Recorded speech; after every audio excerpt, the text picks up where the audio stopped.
Racontez une histoire qui se passe dans la région où vous vivez. À Sainte-Montaine, autrefois, il y avait une boucherie, une épicerie, une troupe théâtrale et un ciné-club.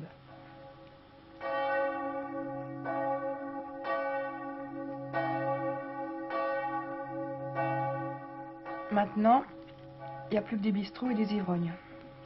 Il y a aussi une école, fréquentée par 10 élèves, une église, où personne ne va plus, et des grillages, des kilomètres de grillages, qui ferment les chemins communaux et encerclent le village. C'est pour ça que Marité est partie. Marité était une orpheline qui gardait les bébés et apprenait à lire aux petits-enfants. On l'avait envoyée dans un collège où elle avait appris les belles manières, et comme personne ne payait plus sa pension, elle était revenue au pays. Mais elle ne ressemblait plus aux villageois, et ne fréquentait pas les garçons. Un dimanche d'automne, Marité en a eu assez de Sainte-Montaine, et elle est partie dans les bois avec le bébé et son petit frère.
Vous partez, mademoiselle?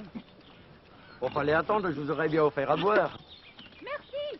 L'air de bistrot est très mauvais pour les bébés. Vous savez, mademoiselle, qu'il est interdit de se promener dans les bois?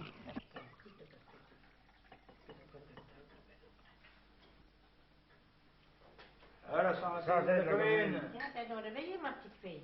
Oui. Tiens, déjà debout? Oui, je suis debout. Nonor, c'est le bistrot de ma grand-mère et des vieux. Il y a aussi le café-tabac, où se retrouvent ceux qu'ils appellent les jeunes. Orangina pour moi. Orangina, 2 bières en orangina. Ça va? Qu'est-ce que vous faites? Qu'est-ce qu'on va foutre aujourd'hui? Bon, pour cambrioler une banque. T'es pas au foot à cambrioler une banque, c'est un peu conventionnel ton truc. Hein. Ce sont les 3 inséparables. Alain, qui étudie, mais on ne sait pas ce qu'il apprend. Raymond, qui cherche du travail. Et Jean-Claude, qui va se marier. Et chaque dimanche, c'est la même chose. Ils partent en voiture, et après avoir fait le tour de tous les villages de la région, ils viennent se garer à Gien, où ils se demandent ce qu'ils vont faire. J'aurais bien faire un tiercé. Ben oui. Je connais pas la date de la mort de Péronard. Pourquoi? Pour faire un tiercé. Et puis ils reviennent au café-tabac de Sainte-Montaine. Là, ils sont chez eux. Dans le temps, moi aussi, j'aimais ce pays. Et je ne voulais pas que mes parents m'emmènent à Paris. Mais depuis que ma mère a divorcé et que je suis revenue au village chez ma grand-mère, je déteste les dimanches de Sainte-Montaine. Ici, il n'y a aucune distraction à part la chasse. Mais elle est réservée aux actionnaires, les citadins pourris de fric. Et les gens du pays n'y participent plus, même quand ce sont d'anciens gardes-chasse comme André et Robert.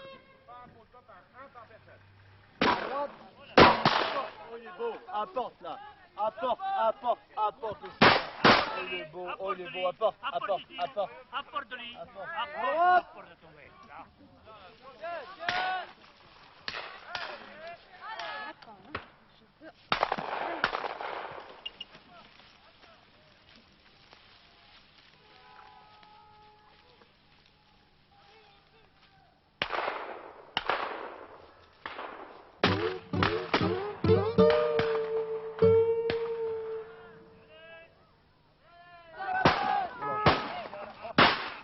Il y en a quand même battu pour les chasseurs aujourd'hui. Il n'y a plus qu'eux qui comptent. Si tu veux qu'on aille foutre avec eux, nous. Hein?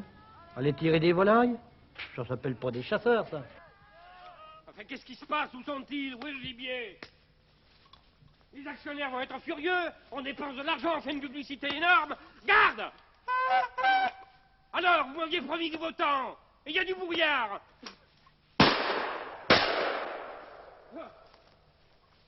Mais qu'est-ce qu'il faut encore par là? Il va tuer quelqu'un. De tous les chasseurs, le plus enragé était M. Pignolet, le nouveau propriétaire du domaine. Aussi, chaque dimanche, le garde avait-il fort à faire pour contenter la passion de son maître. Qu'est-ce que vous foutez là? Vous voyez pas qu'on chasse? J'ai suffisamment de travail à m'occuper de tous ces animaux domestiques. S'il faut encore que je m'occupe des petites bonnes. Je suis pas domestique. Je suis pas sauvage non plus. Quel pays merveilleux. Pas de flics, pas de contractuels, pas de pot d'échappement. Ça sent la petite bête. Vous sentez pas une odeur de canard sauvage? Où ça? Mais où ça? Partout, partout. Le vent est bon pour la passe.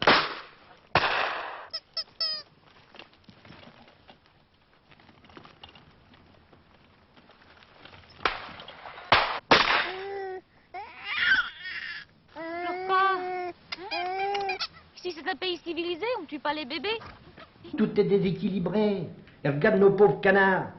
Une canne faisait son nid au moins 1 kilomètre, même plus des bruyères, de l'eau. Elle n'emmenait pas ces petits canards tout de suite à l'eau. C'est des éponges. Si tombe à l'eau, c'est de la pneumonie, ça disparaît au bout de quelques jours de tout ta canne, mais elle n'en a plus. C'est comme les faisans. Les faisans, ils lâchent des poules aujourd'hui. Ils pondent 2 dans le même nid. Les œufs sont tout écartés. Évidemment. Ils sont pas couverts. Ben, puis les coqs, tu comprends, ils restent trop longtemps en volière. Ils ont trop de poules. Alors ça peut pas féconder. C'est du gibier, ils appellent ça du repeuplement.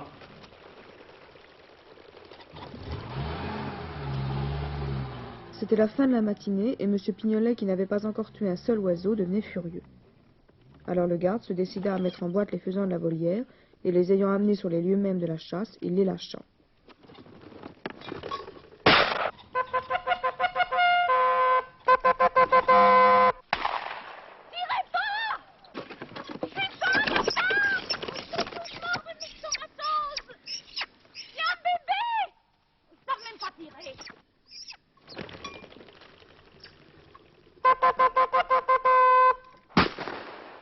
Oh, merde, il va pas en tuer un. Bah, bon Dieu. Ah, que tu dis. Raté, dit le garde, et il broya la tête d'un faisan. Qu'est-ce que vous fichez encore là? Encore vous? Je ramassais des champignons et je me suis perdue. C'est interdit de ramasser des champignons. Le propriétaire là-dessus est formel. Derrière moi, des champignons vénéneux. Allez, filez. Où ça? C'est moi? Oui, monsieur. Vous êtes sûr? Certain. Quelle jolie petite bête. C'est dommage de les tuer.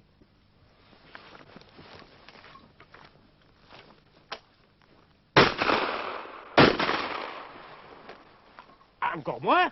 Oui, monsieur. Mon cher, je n'aurai qu'un mot. Bravo. Beau coup de fusil. Oh, c'est le hasard. Dans le midi, le dimanche, je faisais surtout la sieste. Non, ce que je voudrais maintenant, c'est une grosse pièce.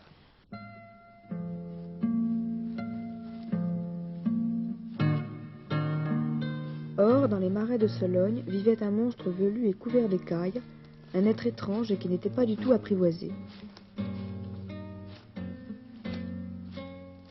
Il était sorti de sa tanière car il avait très faim, et il s'était aventuré dans la lande pour chasser lui aussi.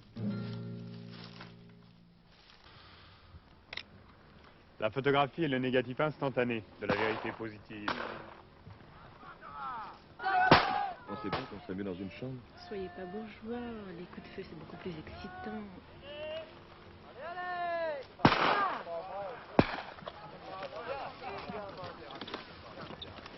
Oh non, de Dieu, mince, il faut encore en train de faire des conneries par là, il faut encore que je lui rende.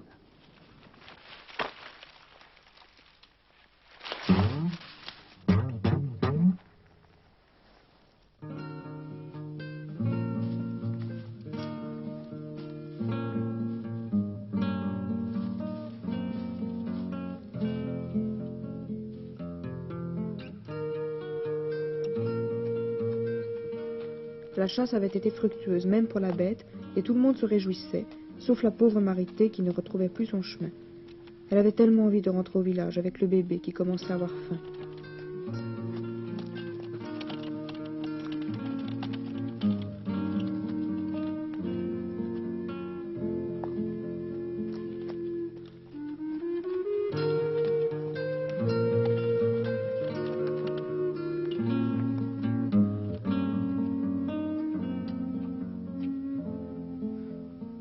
Moi, je coupe les grillages, hein. Pourquoi tu vas les couper?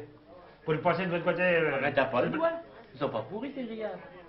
C'est merveilleux, on se croirait, ça rappelle le bon vieux temps quand on était prisonnier. Ah, oui, je suis Tu comprends? On se croirait vraiment dans des camps de concentration. Oui. Dans le temps, on faisait des cages pour mettre les oiseaux dedans, mais maintenant, les oiseaux, ils ne peuvent même plus rentrer dans les cages. Hélas. Qu'est-ce Qu'est-ce qu'on peut y faire? Bon. Pas grand-chose. Il y a une pétition qu'on pourrait faire, mais il y en aura combien qui vont la signer, cette pétition? 10 sur 100? À peu près. Il y a encore, il faut trouver les bédouins pour les signer. Parce qu'il n'y en a pas un qui veut s'attaquer aux propriétaires, c'est rien que des grosses chiames. Ça va devenir comme autant des seigneurs, on ne pourra plus aller nulle part. Ça se peut, je discute pas. On va plus aller au Girol, on pour pourra plus l'instant, se les promener, alors. grillages, ils devraient rester. C'est une propriété privée, on n'a pas le droit d'entrer. Oui, ben, un de ces jours, on va... Un de ces jours, parce que si vous les coupez, vous n'aurez rien amende, et puis c'est tout. Vous les remplacerez. Vous n'avez pas le droit de couper les grillages. Si, on en a. Non, c'est une propriété privée, il n'y a Ouais, rien non, à faire. Je sais pas comment que ça va. J'allais manger un petit bout et puis me remettre sur le lit. Après, qu'est-ce que je peux faire? De toute manière, les grillages, moi je m'en fous. Comme plus tard, je veux pas rester ici, je vais aller travailler en ville. 4,31 fonds. Tu ne regrettes pas, parce qu'ici on est quand même plus tranquille qu'en ville. Et tu pourras pas supporter le bruit. 6,51 fonds. Oh, mais ici, il n'y a pas de distraction, il n'y a pas de fille. Il n'y en a qu'une, mais un lunard. Les grillages, tout le monde s'en fout. À Sainte-Montaine, c'est l'heure où l'on se prépare à bouffer, et chez Nanor, ils font tous la queue pour le pain. Oui. On en a 5, hein. Oui, 5. 3,30, 3,30, 3,50, 4,50. À Sainte-Montaine, il n'y a plus de boulangerie, mais il y a encore des ventres affamés. Surtout ceux des chasseurs qui remplissent la première salle du Cheval Blanc. En attendant les autres, ceux qui sont en train de compter leurs morts. 3, 4, 5, 6, 7, 8, 9, 10, 11, 12, 13.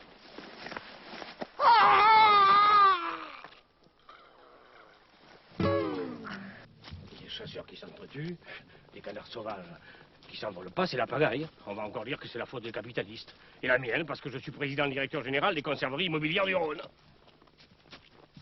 Garde, tout ça c'est votre faute. Vous êtes un incapable. Mais les hurlements de son maître n'atteignaient pas le garde, car il venait de repérer les traces d'un animal inconnu qui n'était ni un cerf, ni un sanglier, ni même un loup.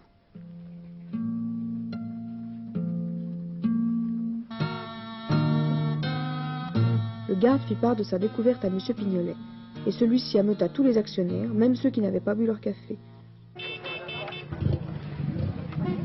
Et aussitôt on organisa une battue.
Qu'est-ce que vous faites là? Vous savez pas qu'il y a une bête sauvage qui erre dans les bois? Vous pourrez pas m'indiquer le chemin du village?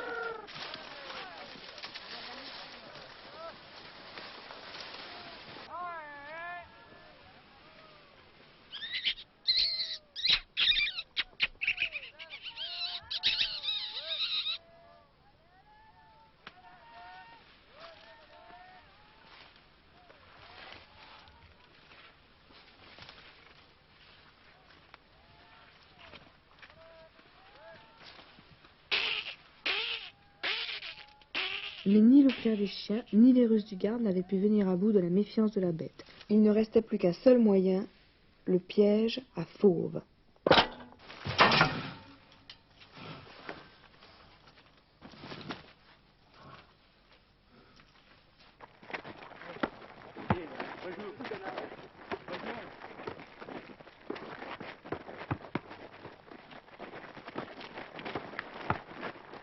Le dimanche, c'est l'heure où les trois inséparables s'entraînent au basket avec les jeunes des villages voisins.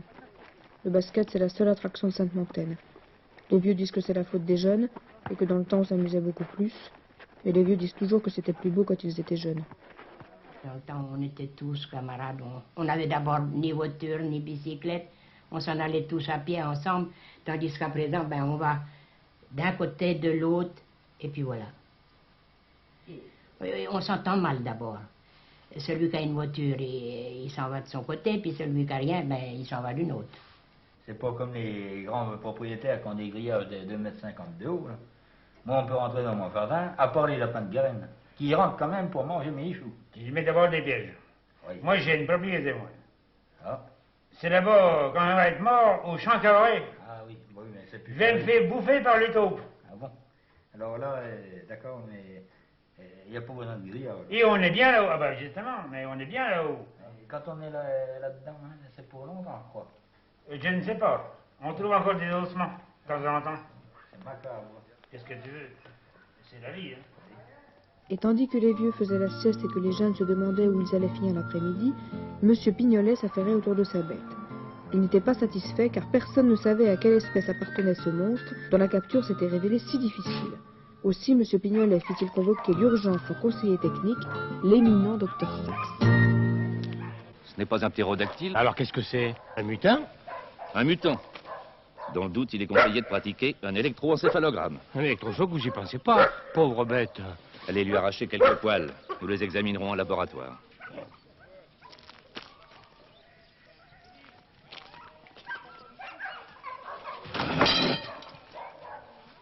C'est vraiment un sauvage? De la famille des mammifères carnivores.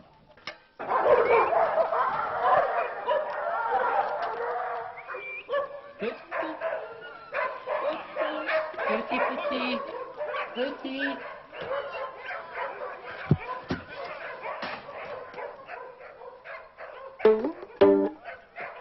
Je lui ai trouvé un nom. Quand j'étais petit, j'avais peur des monstres. Ma tante me racontait toujours l'histoire du croque-mitaine qui coupait la langue des petits garçons trop bavards. Appelons-le croque-mitaine. Grotesque. C'est un animal à deux pieds. Appelons-le ampélopède. Oh, il mange pas, il va maigrir. Docteur Sax, pourquoi l'ampélopède a l'air si malheureux? L'ampélopède a tout simplement besoin d'une femelle. Dites-moi, cher ami, l'accouplement et la reproduction du gibier, c'est votre affaire. Alors allez chercher une femelle à cet ampélopède. Si vous croyez, cher monsieur, qu'une femelle existe dans cette espèce, allez donc la chercher vous-même. Je vous paie pourquoi? Malgré toutes les annonces matrimoniales, on n'avait pas trouvé de femelle ampélopède. Alors Monsieur Pignolet accepta de consulter une sorcière.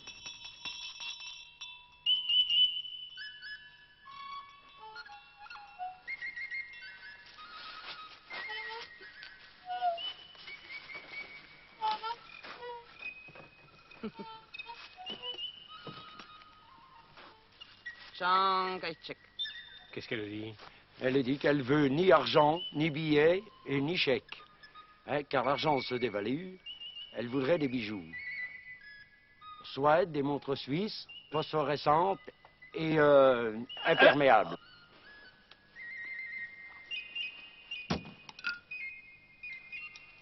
Ma femme est morte, vous pouvez pas lui demander si je vais me marier?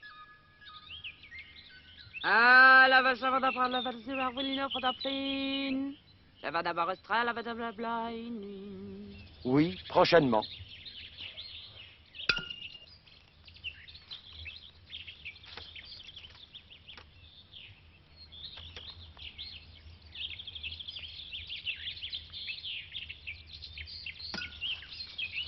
De l'autre côté de l'allée, une jeune vierge erre. Elle est débile mentale nommée Marité.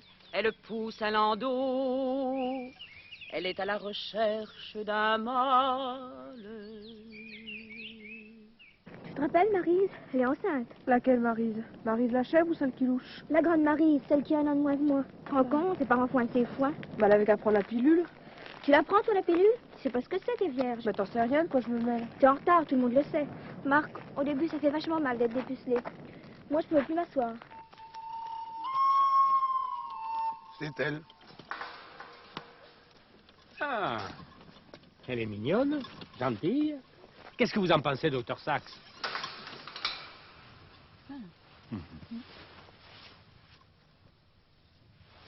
Bon pour la procréation. Les biologistes nous reprochent sans cesse de détruire la vie. Vous allez participer à une expérience qui les éblouira.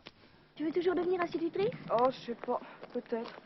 En tous les cas, je resterai pas ici, pas dans ce bed. Je partirai au Canada. Qu'est-ce qu'on fait si on est au cinéma, chez les amants de Marie-Histoire? Non, les amants de Marie-Histoire, c'est un navet. Pourquoi? C'est un mauvais film, à l'eau de rose. Oh, tu fais la difficile depuis que tu vas au collège. Si tu travailles en usine, comme moi. J'ai horreur des sauvages et des poilus. Je veux un homme cultivé qui me fasse la cour. Enfin, qu'est-ce qu'elle raconte? Elle franchit le stade d'agressivité nécessaire à la libération de la conscience phallique. Je veux pas d'un sauvage. Tais-toi, ça, un mal pareil, t'en trouveras pas tous les jours. Alors, un pélopède, un petit effort. Oh. Allez, allez, mon brave, allez. Mais qu'est-ce qui se passe? C'est un taré.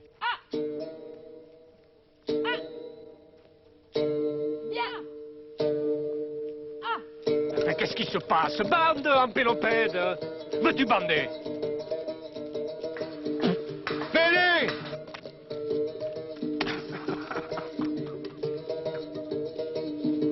Mais c'est un cucurbitacé.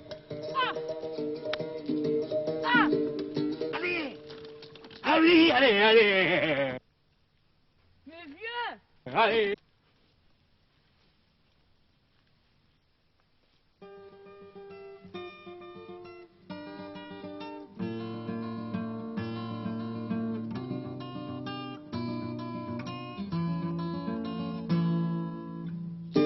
Allez, allez, allez. Oui, allez, allez.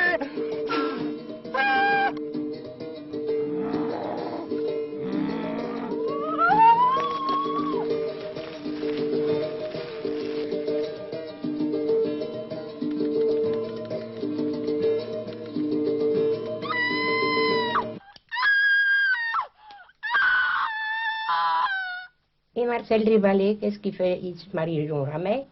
Il veut rester célibataire, lui. Un jour, ils ont bâillonné une fille pour Marcel. Enfin, je veux dire, ils ont enlevé une fille. Alors, ils ont déposé Marcel à l'entrée du bois. Ils avaient bâillonné la fille. Alors, Marcel a traîné la fille dans le bois. Il lui a enlevé son bâillon. Puis, il lui a dit, mais moi, je veux pas vous violer. Alors, la fille, elle lui a dit, ben, qu'est-ce que vous voulez de moi? Alors, Marcel, il était vachement emmerdé. Puis, à ce moment-là, il y a des chasseurs qui se sont mis à tirer. Alors, Marcel, il a eu rudement peur. Et puis, il a dit, ben, moi, je me tire, j'ai pas envie d'avoir un plomb dans les... Non mais c'est vrai, il est parti en courant, il a laissé la fille, elle est rentrée en stop chez elle.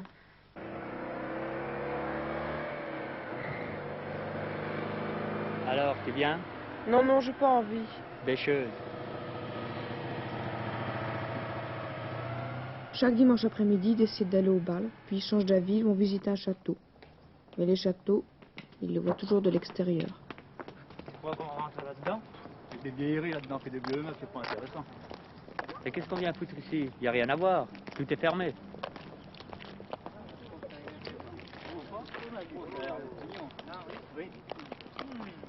On irait bien faire un petit tour.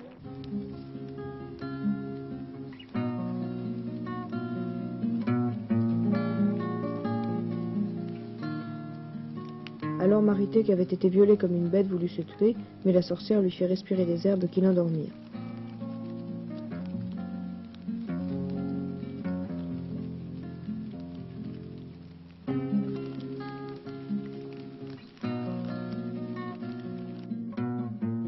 Quand elle se réveilla, elle pleura beaucoup, puis elle se calma car M. Pignolet avait fait porter des couvertures et des provisions et promis de bien les nourrir.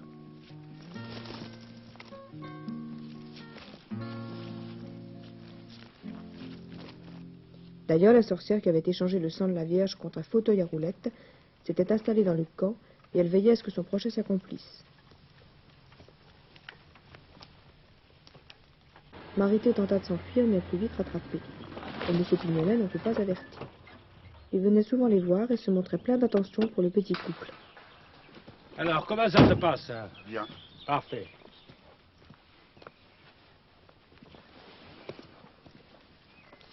Ampélopède, je t'ai porté à manger. Tu veux pas de la viande de ton papa? Tu as pas faim? Il aime pas le lapin? Il mange plus de viande crue, elle lui a appris à manger la viande cuite au grill. Tenez, faites cuire ce lapin tout de suite. Comment il va, ce petit? Tu as fait caca? Hein?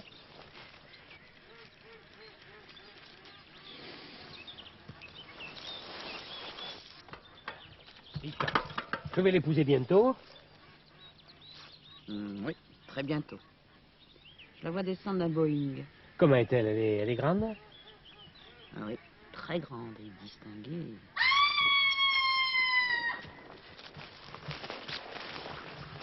Alors? Stérile. Stérile, c'est pas possible. Il faut lui donner des fortifiants. La stérilité est d'origine psychotique et névrotique. Rien à voir avec l'anémie banale.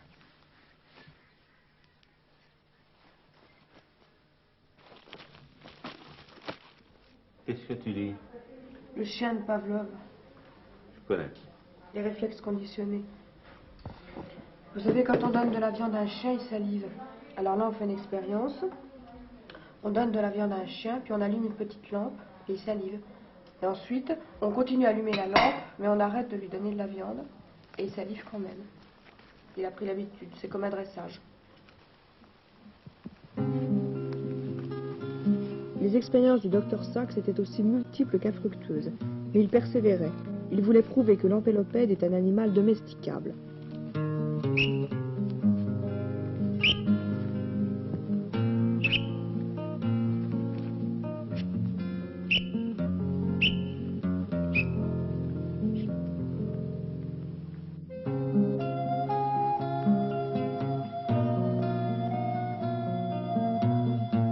Dès que le docteur Sachs avait disparu, le gardien retournait faire la cour à sa sorcière et Marité s'occupait du bébé et de l'empélopède qui devenait chaque jour moins stupide.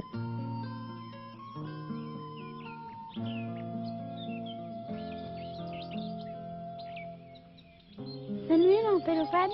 Oui, c'est lui, regarde-le. Est-ce qu'il est moche?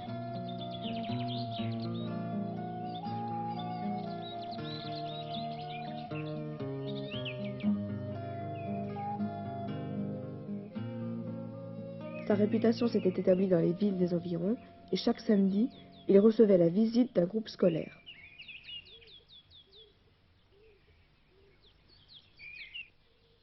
Mais pourquoi il a des chaînes? Parce qu'il est méchant.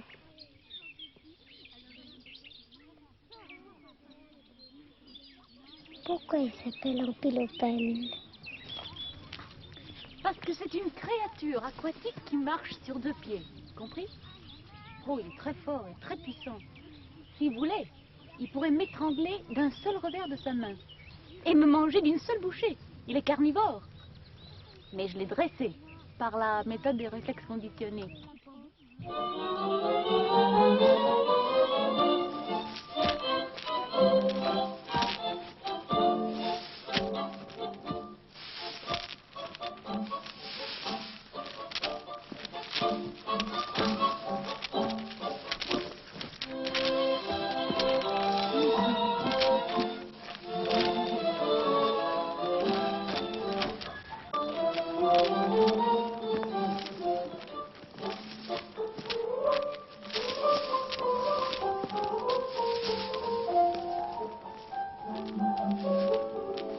Pourquoi que tu restes toute seule ici? Que tu ne vas pas au bal avec les garçons? Non, j'aime pas les garçons d'ici. Ils sont bêtes. Oh, c'est vrai ça. Dans le temps, il était moins bête que ça. Oui, c'est vrai. On partait au bal tous ensemble, on était quand même copains, quoi. Ouais. Non, mais à présent, ils s'en vont d'un côté sur l'autre et puis... Puis j'aime pas aller au bal ici parce que les garçons ils dansent même pas là-bas. Et puis ils sont jamais contents, ils râlent toujours après les filles. Ils sont toujours en train de dire celle-ci elle a un gros cul, celle-ci elle a des gros jambes. Ils sont mal élevés. En plus de ça, ils sont même pas courageux. Ils boivent un verre et puis ils s'en vont, ils veulent même pas se bagarrer. Moi ça sera drôle. Merde, raté. Attends, tu vas voir ce que je vais faire. À toi.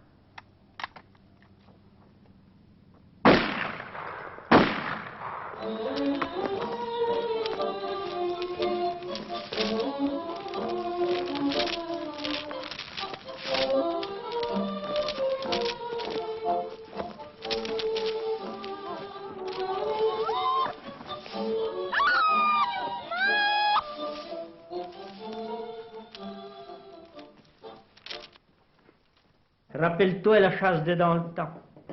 C'était quand même mieux qu'aujourd'hui. Rappelle au chien courant, là, quand c'est que t'approchais les perdreaux, là, dans la plaine, là. Tu voyais le chien couler, là, tout ça, là. Mais aujourd'hui, quoi? Ça, la chasse d'aujourd'hui, moi d'ailleurs, je l'appelle une bande de couillons.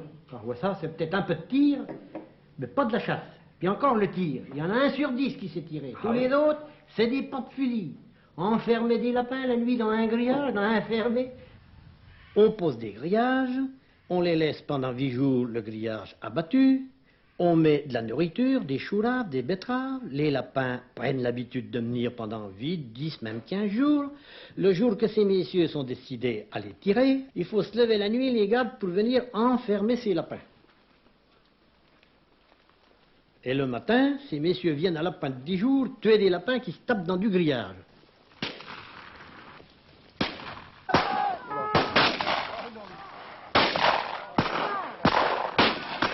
C'est le long du grillage, il faut regarder le long du grillage. On va se regarder. Mettez-vous sur.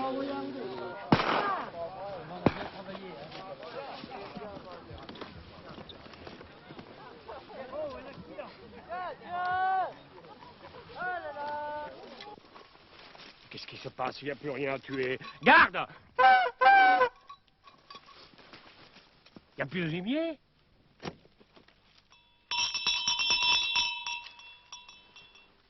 La prédiction de la sorcière ne s'était pas réalisée. Marité n'avait pas enfanté de petit ampélopède et tous les animaux étaient morts. Alors la sorcière maudit les hommes qui avaient empoisonné la lande avec leurs produits chimiques et détruit la vie.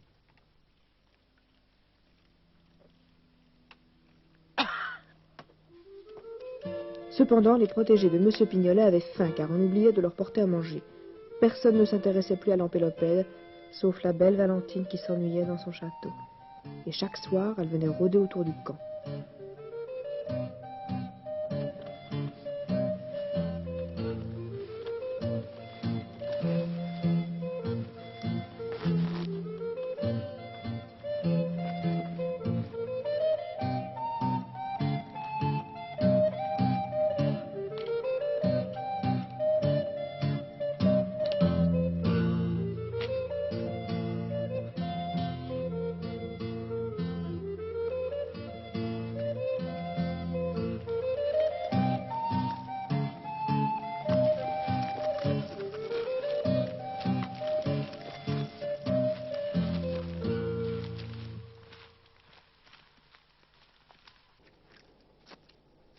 Si j'ai laissé ça, d'abord, premièrement, c'est que j'y gagnais plus ma vie, vu les heures de travail que je faisais, voyons, tu te rends compte? Et puis ma femme qui travaillait jusqu'à 11 heures, elle en a d'ailleurs fait une dépression nerveuse.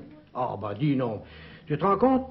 Et un patron, encore, qui t'envoie travailler tous les jours, et puis quand c'est à la paye qui te refuse tes congés payés, t'es obligé de l'appeler au prud'homme pour qu'il te paye, hein? Et n'empêche qu'il m'envoyait chez le boucher chercher de la viande à chien, hein? C'était du filet. J'avais honte pour aller le chercher, moi. Hein? Et quand il faisait porter ça par le valet de chambre, il le faisait couper en petits dés parce qu'il avait peur que j'en fasse des beefsteaks.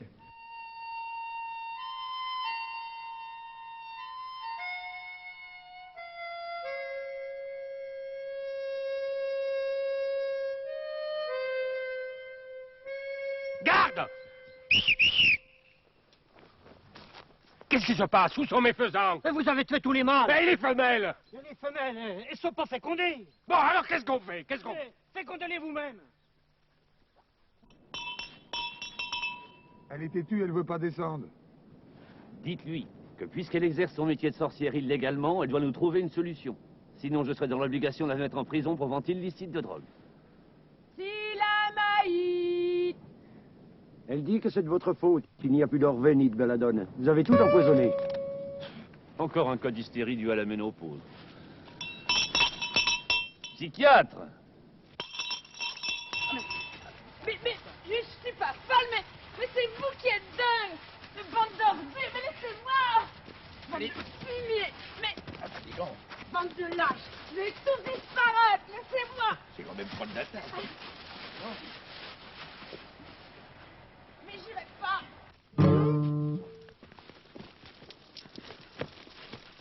L'ampélopède, qui n'avait pas accompli son devoir de procréateur, fut à son tour emmené et enfermé dans un zoo. Pas sur le fusil, mon vieux, alors. Pour mettre le pied là. Allez.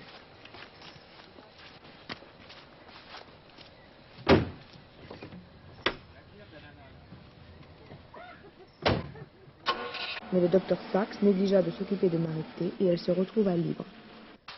Elle ne reconnaissait plus le chemin. Autrefois, c'était un chemin de commune et il suffisait de le suivre pour rentrer au village. Qu'on aimait surtout, nous, c'était ces balades dans tous ces chemins qui sillonnent toutes les bois, et toute la roselle et tout ça. Mais paraît-il qu'il y en a qui ont été vendus de ces chemins-là? J'en sais rien. J'ai entendu dire qu'il y en avait qui avaient été vendus, oui. Il y a 40 kilomètres de chemins communaux, mais on ne sait pas lesquels ont été vendus. Certains disent que l'argent des chemins va servir aux promoteurs et que sur leur emplacement on construira des immeubles. Ils n'ont pas tous été vendus. Seulement, il y en a qui sont disparus parce qu'ils sont bouchés par le bois qui a poussé.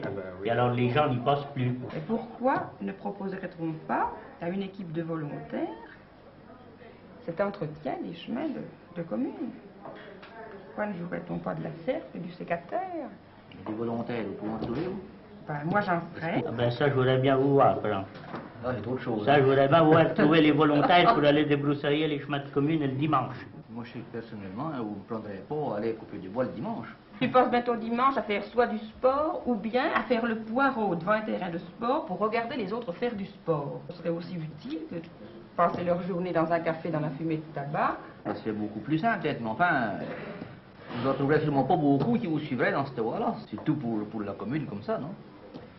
Ah bah oui, pour la commune, voilà, ouais. voilà, ça c'est bien ça, hein, pour la commune. Du moment que c'est pas pour soi, on ne veut pas le faire. Hein. Moi, mais la commune, c'est tout le monde, la commune, c'est toi, c'est moi, c'est tout le monde.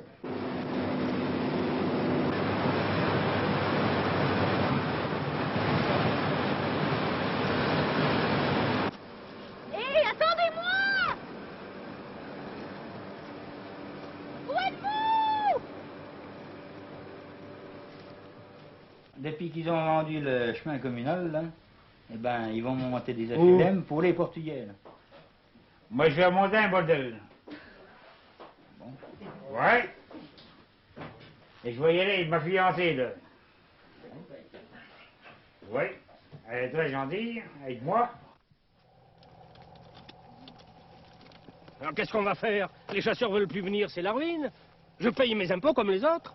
J'ai une idée. Nous abattons ces arbres, nous lotissons et nous construisons. Et nous faisons de bonnes actions, vous avez raison. Il y a tellement de prolétaires qui demandent qu'à se loger. Ils n'ont pas si difficile que ça, vous savez.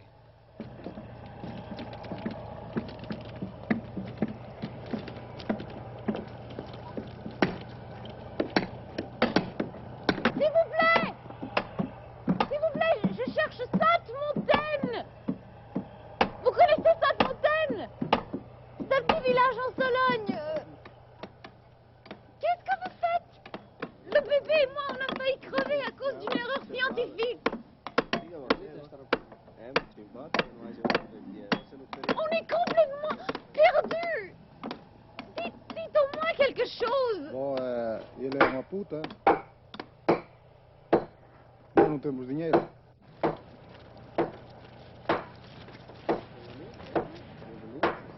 Oh non, c'est pas le moment, je suis fatiguée, j'ai faim.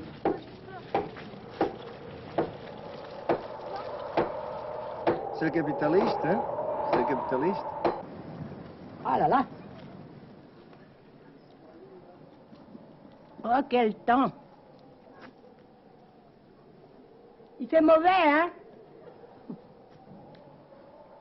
Ah là là là là. Vivement l'été. Oh, je m'en vais coucher.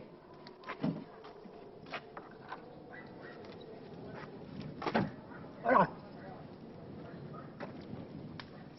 C'est l'heure crépusculaire où tous les ivrognes sont réunis et où Roger, chassé du café-tabac, essaie de se faire offrir à boire par le patron du cheval blanc. Bon, c'était beau, hein, je ne vais pas donner un canon, hein. Ça va pas marcher, hein. Moi, je te dis dessus, hein. À Sainte-Montaine, on ne se doute pas que le docteur Sachs va investir l'argent de M. Pignolet dans la construction d'immeubles que personne n'habitera jamais.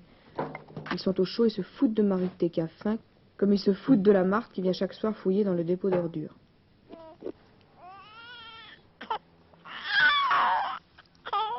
Qu'est-ce que vous faites, Sévériette? Non, c'est un pâté. Ah. Vous mettez pas du lard gras dedans? Ah non, je mets que de la poitrine. Ah bon? C'est moitié-moitié. Ma grand-mère, moi, elle met que du lard gras. Ah, on fait pas tous pareil, hein. Mais, et puis elle met de la couenne aussi. Ah ben non, j'aime pas ça. Je mets davantage de thym que de persil, j'aime pas beaucoup le persil. Et puis elle met du cognac, elle aussi. Ah oui, ben moi pas. Vous n'aimez pas ça? Mais j'en ai pas de cognac, Ah. alors j'en mets pas. Je peux vous aider à couper? Eh ben oui, couper. Faut couper les échalotes. Comme ça? Oui, en deux. Oui. Il est beau votre appareil, il est nouveau? Il est tout nouveau. Il est bien, hein? Et puis c'est moins pénible. Parce qu'il faut tourner à la main l'eau. Ah ben oui. Alors le docteur Saxe, qui venait de ruiner M. Pignolet, se souvint des paysans de Sologne qui n'ont pas d'avenir, et il eut une idée géniale.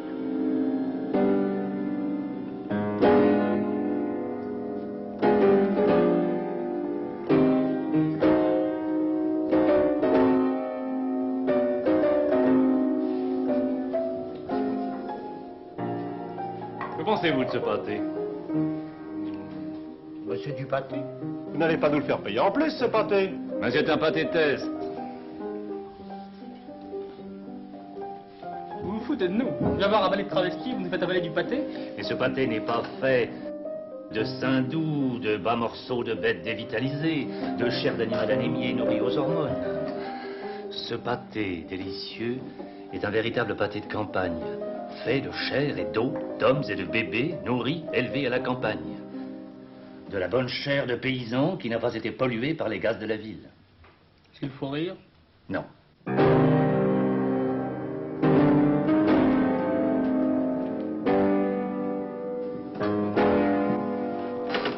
Nous avons pu réaliser cette expérience grâce à la collaboration d'un fermier qui voulait se suicider.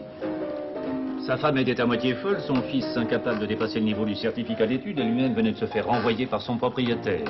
Ce malheureux fermier n'avait plus aucune raison de vivre. C'est un cas isolé, qui ne nous concerne pas. Les dernières statistiques prouvent que les citadins mangent des aliments empoisonnés. Et pour cause, les cités surpeuplées ne produisent pas de fruits comestibles. Inversement, les campagnards qui ont eu la chance, jusqu'à ces dernières années, de se nourrir de fermes et de poulets de grains, n'ont ni travail, ni installation sanitaire. Car les constructions d'immeubles modernes que nous avons entreprises n'ont pu être achevées. N'insistons pas, ce fut un fiasco, dû à l'incapacité d'une administration routinière, poussiéreuse. Or, pour progresser, il faut aller de l'avant. Et comprendre que nous ne vivons plus au 19e siècle, mais au 20e siècle. Nous entrons dans une ère nouvelle. Le problème de la faim se révélera de plus en plus menaçant. Vous êtes de la campagne? Lui, il est de la cambrousse. Moi, je suis de la campagne. Vous êtes au chômage? On était ramasseurs de bananes, il n'y a plus de bananes à ramasser. La conclusion s'impose.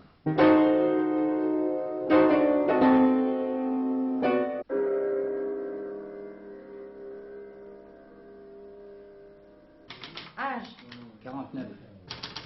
Sécurité sociale. Alors le docteur Saxe fit le tour des villages de Sologne et convoqua tous ceux qui n'avaient pas de travail. Ils vinrent nombreux. Allez, signez. Là.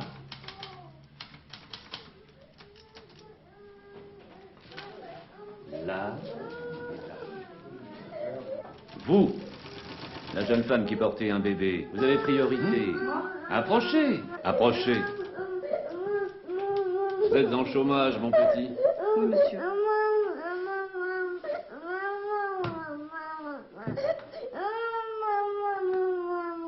Chantier 59.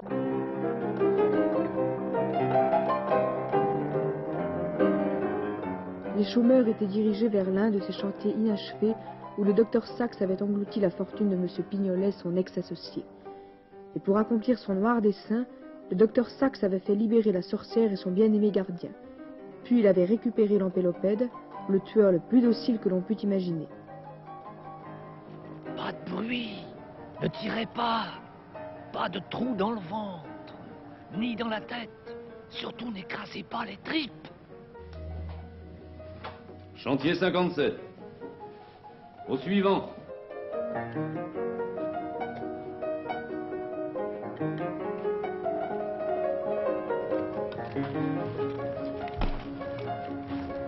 Alors Marité, qui errait dans l'ancienne lande, vit arriver 2 promeneurs et d'abord elle crut que c'étaient des hommes de main du docteur Sax.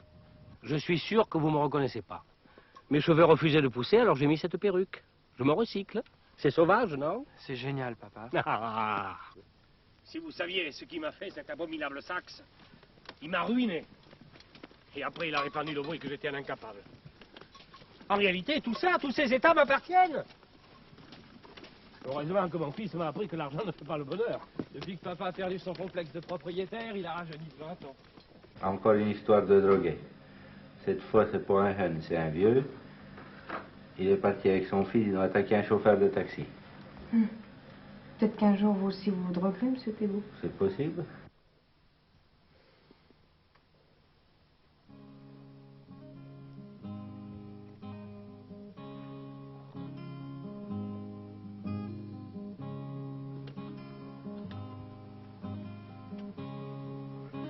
Vous n'auriez pas quelque chose à manger? Le bébé et moi, on a très faim.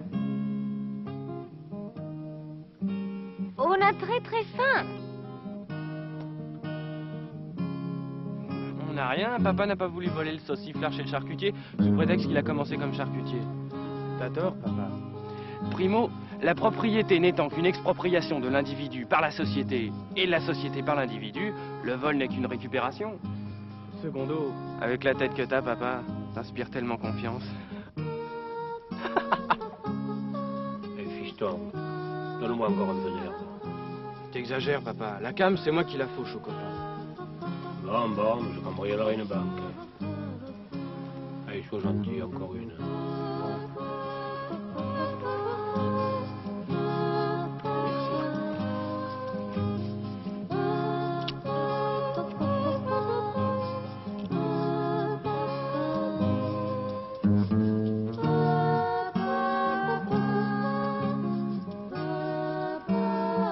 Vous voulez essayer, petite fille?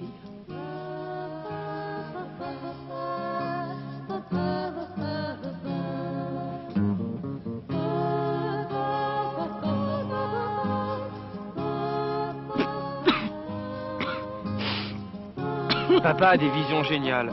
Et vous, qu'est-ce que vous voyez? Je vois un étang. Fermez les yeux! Je vois rien. Oh, elle est pas douée pour les visions. Et toi, papa, qu'est-ce que tu vois? Oh, quelle vision! Il y a un lion qui caresse une petite femme nue à califourchon sur un éléphant. Il y a des quantités d'animaux sauvages qui font du bouche à bouche. Ils sont heureux. Ils sont heureux. Papa va mourir de bonheur. Je vois un crocodile qui meurt de bonheur. Je vois un petit brochet qui meurt de bonheur. Docteur Sax, il meurt de bonheur. Ils sont heureux. Moi aussi, je veux mourir de bonheur.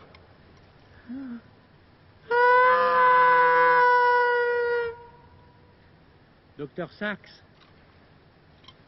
je meurs de bonheur.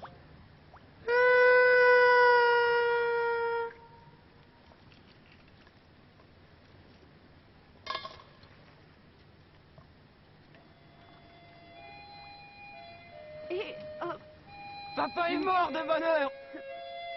Papa est mort de bonheur!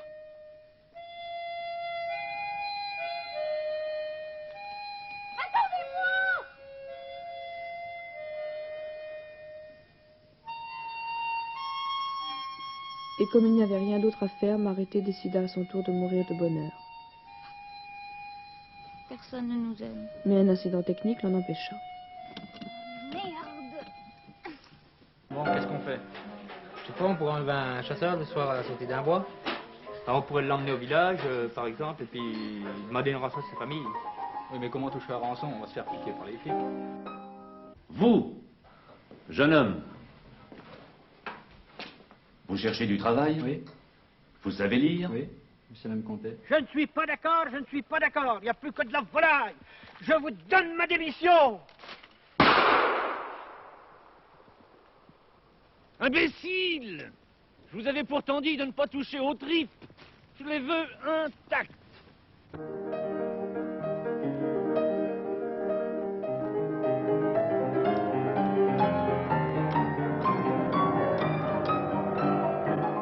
bientôt, tous les jeunes campagnards qui avaient refusé de s'expatrier dans les grandes villes et qui ne savaient pas quoi faire à la campagne furent réduits en chair à pâté. Et il ne resta plus que des campagnards d'âge mûr. Moi, si j'étais propriétaire, je donne toute ma maison. Si j'étais propriétaire, je foutrais tout le monde dans la poche. Je coupe. Eh ben, moi, si j'étais propriétaire, eh ben, je ferais un don à la commune. Quand ils ont bien bu, ils disent du mal des propriétaires, mais ils ne font jamais de mal aux propriétaires. Ils n'en ont pas la force parce qu'ils sont trop vieux. À cette montagne, il n'y a plus que des vieux. Et surtout des vieilles. Alors, qu'est-ce qu'il paye?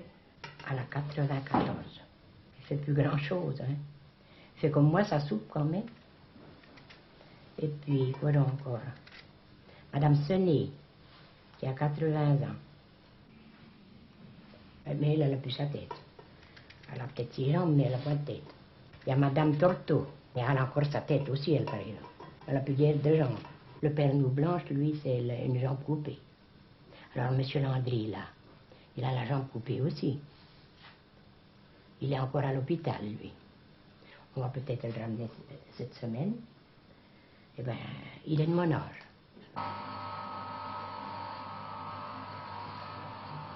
Encore un vieux, de plus en plus coriace.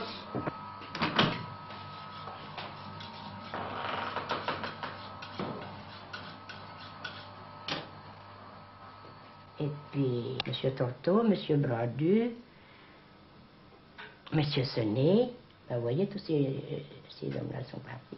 Une grippe et ainsi de suite.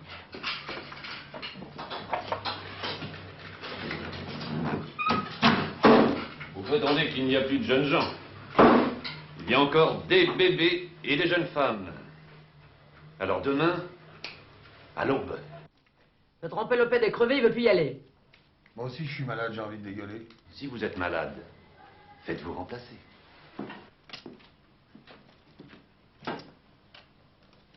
T'as intérêt à y aller, mon petit lapin. Le gardien n'osait dire à sa sorcière bien-aimée que le docteur Saxe lui avait donné l'ordre de s'emparer de Marité. Mais au lieu de tuer celle qui avait été son épouse, l'empélopède brisa sa chaîne et s'enfuit. Mais le docteur Saxe, qui avait prévu la trahison de ses victimes, avait posté des chasseurs de primes dans tous les recoins du chantier. Et ceux-ci se mirent à tirer dans tous les sens et tuèrent l'amant bien-aimé de la sorcière.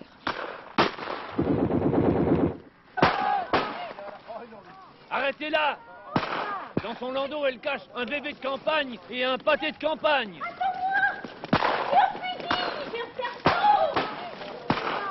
Ce que le docteur Saxe ne savait pas, c'est qu'il avait engagé 2 bandes rivales. Et au lieu de poursuivre Marité, les chasseurs se retournèrent les uns contre les autres et s'entretuèrent.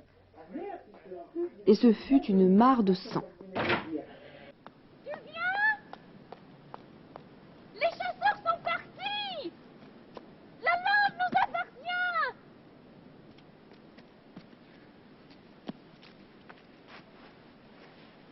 Je sais que tu es là, pourquoi tu te caches?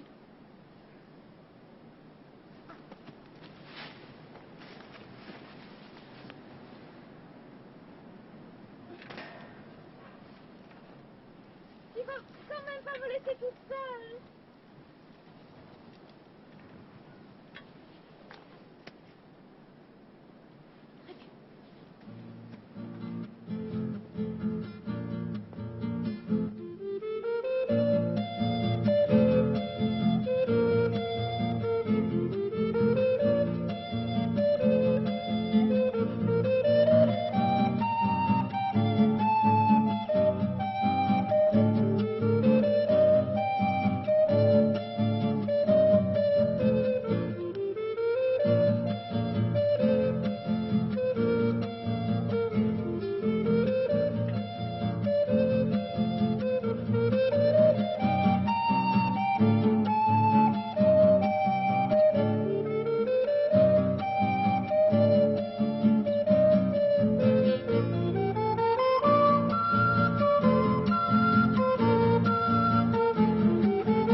Après avoir traversé les étangs, ils parvinrent à l'ancienne Roselle. Ce n'était plus que des marchés abandonnés, les eaux étaient polluées, et la terre stérile ne leur donnait rien à manger. Ils marchèrent longtemps et arrivèrent à l'ancien pavillon de chasse de M. Pignolet.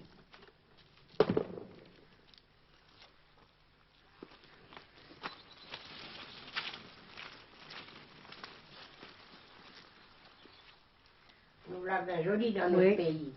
Plus une épicier, plus rien du tout. Non. Alors moi, qui n'ai pas de voiture, comment... Puis moi, j'ai pas l'argent pour l'acheter. Oui, puis s'il vient un marchand, ça vous avance. Ça n'avance rien. Ah, là, par exemple. Ça, c'est le pire. Oui, ça, c'est le pire. Nous la jolie. Oui, il n'y a qu'à crever. Il n'y a qu'à crever, oui.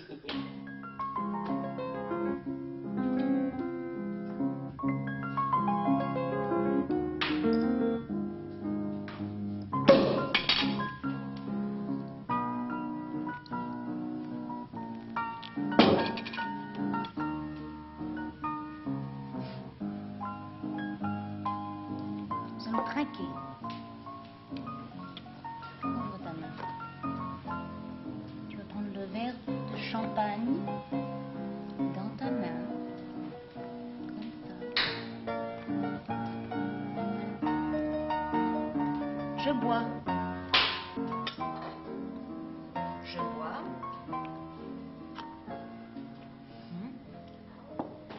Empélopette boire.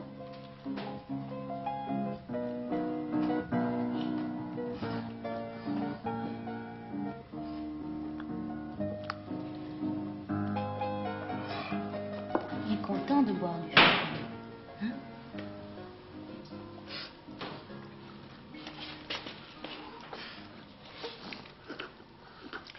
Nous, des gens civilisés, quand nous buvons du champagne, nous sommes heureux.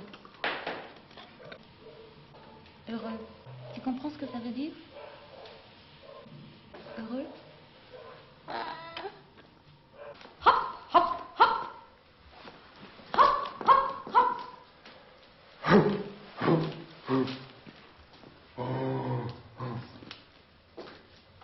Prends-le, bébé. Prends-le.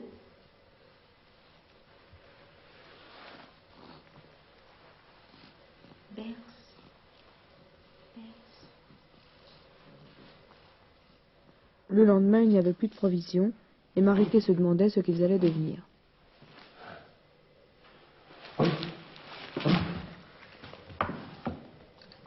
Si encore tu savais parler, causer, et mettre des sons intelligents, discuter, jacter.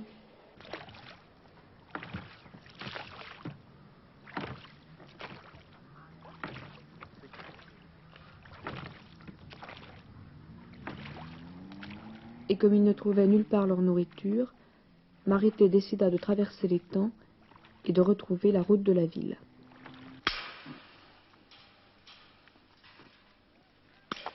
Bien foutu ce grand bagneux, là. Ça va pas, hein.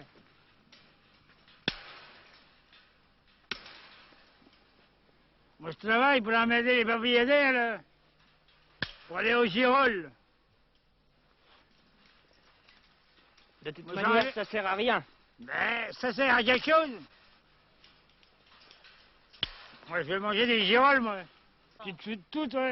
C'est ce que t'as dans la vente. Des choux farcis. Et j'en ai mangé à midi, moi. Et t'as vraiment bon, hein. Attention, hein, me prendre. Ça préfère, hein. C'est tout ce que vous avez coupé? On a fait faire en faisant. Ils sont tous partis. Il n'y a plus rien. Attendez-moi! Ils sont partis se coucher.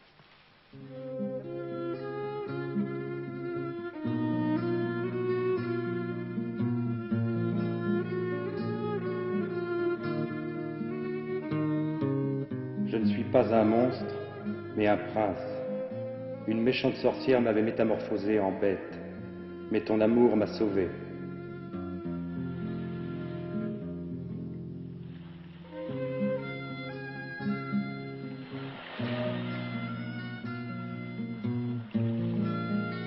Je suis le prince de tes rêves.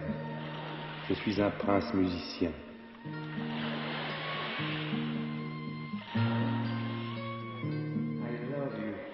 ti amo, ich liebe dich, yo te quiero, je t'aime.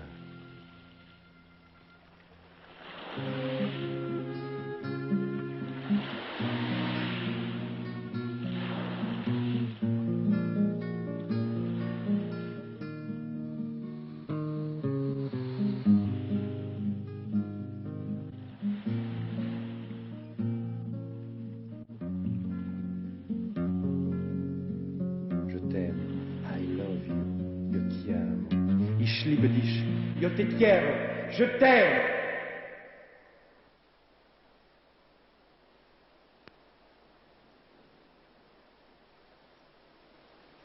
Réveille-toi. Oh.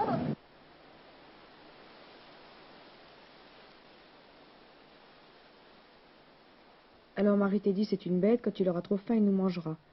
Et elle décida de s'enfuir avec le bébé et de retrouver les hommes ses frères. Elle va frapper aux portes d'un village, mais comme il faisait nuit, elle ne reconnut pas Sainte-Fontaine. On a fait un trou dans les grillages, mais ils ne sont pas abattus. À Sainte-Fontaine, tout le monde dort. Une seule personne veille encore, c'est Mémère, mais elle est trop sourde pour entendre les appels de Marité. Oh, elle marche pas, elle est comme moi, parce qu'elle est vieille. Elle est pas vieille. Ne sont pas observés, au moins dans les conditions normales qui sont celles de l'expérimentation au Oh, laboratoire. ma chômage, elle la ferme. Nous allons voir comment l'observation d'objets astronomiques dans les... Bon, je ne veux pas entendre ça, non. Puis je m'assois à côté. Voilà. Ah, mais je veux mettre mes chaussures au feu.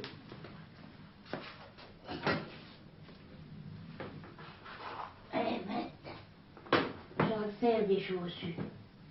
Je vais en mettre chauffer mes godasses. Ils sont vieilles, ils sont comme moi. Toutes.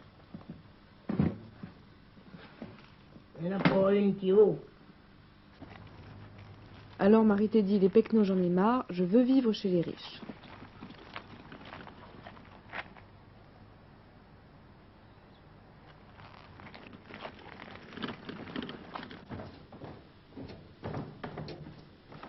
J'ai perdu, je ne sais plus où aller.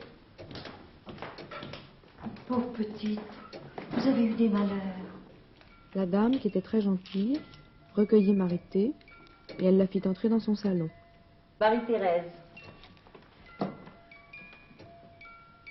Une jeune femme qui n'a pas eu de chance dans la vie.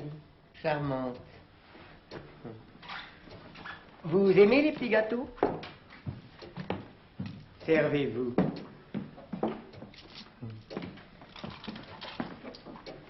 Oh, comme il est gentil, ce petit bébé. Il est à vous? Non, c'est mon petit frère. Ah, vous n'êtes pas mariée. Vous êtes demoiselle? Ne vous gênez pas, nous en avons d'autres. Ce ne sont pas les gâteaux qui manquent. Nous avons été préservés de la guerre et de la pollution. Feu, mon mari, qui était un homme très prudent, a eu l'idée de stocker du grain. Et nous avons fait des réserves de farine. Vous voyez, nous sommes à l'abri du besoin. Mademoiselle veut apprendre à faire des gâteaux? Une seule chose tracassait Marité, le bébé. Il ne grandissait plus. Peut-être à cause de l'air confiné, chez la dame il faisait toujours soir, et l'on n'ouvrait jamais les fenêtres.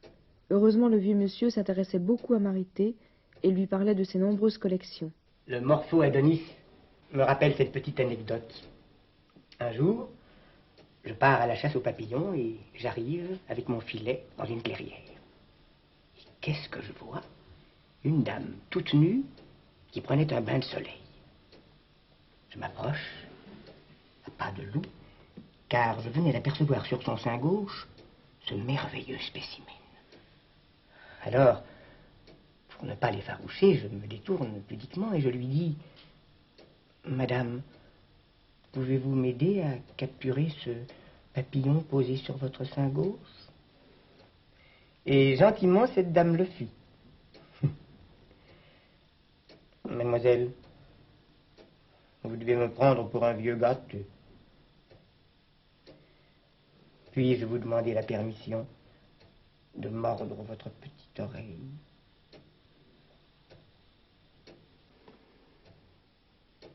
Le vieux monsieur lui demanda de l'épouser et Marité dit qu'elle allait réfléchir. Mais elle en avait assez de manger des gâteaux, elle voulait revoir le jour.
Ayant accouché de son petit monstre, Marité s'enfuit de l'autre côté des grillages, là où personne ne s'aventure plus.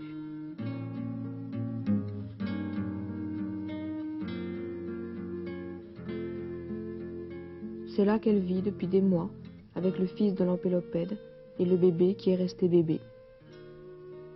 On dit qu'elle est devenue tout à fait sauvage.